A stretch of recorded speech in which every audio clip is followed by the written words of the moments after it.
हाय, मी राणी. कसे आहेत? मजेत आहेत ना? तर मजेतच असायला पाहिजे.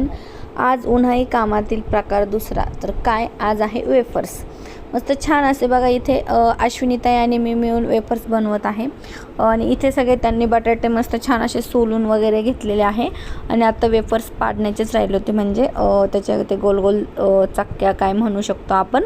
तर ते आम्ही इथे कट करून घेत होतो चाकूनी वगैरे, काही किसणीने, पण किसणीने पातळ होत होते म्हणून आम्ही चाकूनीच करणं प्रेफर केलं. आणि बघा इथे एवढे असे वेपर झाले होते. 6 किलो बटाटे आहे बघा, त्याचे एवढे असे वेपर्स म्हणजे त्याच्यात असे राऊंड शेपमध्ये कट करून घेतलेले आहे आम्ही. आणि ते छान असे स्वच्छ धुवून वगैरे रात्रभर भिजत ठेवले होते. आणि हा आहे दुसऱ्या दिवसाचा सीन, कारण की लगेच वेपर्स होत नाही, ते एक दिवस आपण भिजून देत असतो, कारण की इन्स्टंट अशी रेसिपी नाही आहे. जसं मी माझ्या मम्मीचं सासूंचं वगैरे बघितलं आहे त्याप्रमाणेच करते आहे. त्यानंतर सकाळी ते छान असे बटाटे जे आपण काप करून ठेवले ते उकडून घेतले आणि ते वाळत पण घातले, पण ते काही शूट केलेलं नाही, कारण की अचानक आज येणार होत्या अक्का, म्हणजे माझे सासूबाई. तर ते तिथं त्यांचा देखील उपवास होता आणि माझा देखील पण उपवास होता. त्यामुळे मी इथे उपवासाच्या भाकरी आणि तिकडं डांगर असतं ना, काशी भोपळा असं म्हणतो आपण, प्रत्येकाकडे वेगवेगळं काही नाव असेल, पण तो उपवासाला चालतं त्याची. तर मी इथे तिखट छान अशी भाजी बनवून घेतली आणि उपवासाच्या भाकरी बनवून घेतल्या.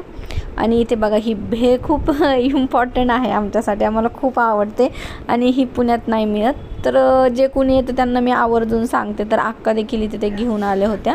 आणि आयुषला पण ही खूप भेळ आवडती, मला आणि आहोनला, मला सगळ्यांनाच ही भेळ खूप आवडती. आणि बघा असे मुलांचे लाड असतात आजी आजोबा आल्यावरती. आयुष सगळ्यांचा खूपच लाडका आहे. आणि त्यानंतर बघा इथे मग आम्हाला जेवायला वाढून घेतलं होतं. आहो पण आले होते, आमच्या दोघींचं इथं उपवासच आहे.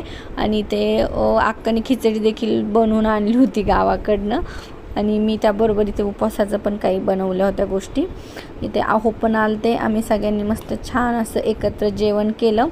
आणि त्यानंतर एवढी भांडी वगैरे पडली होती ती मस्त छान अशी पटपट क्लीन करून घेतली. आणि खूप छान वाटत होते आल्या. अक्का तर भारी वाटत होता. आयुष फारच खुश असतो, कुणी आलं ना आयुषला बाहेर वगैरे जायला छान मिळतं.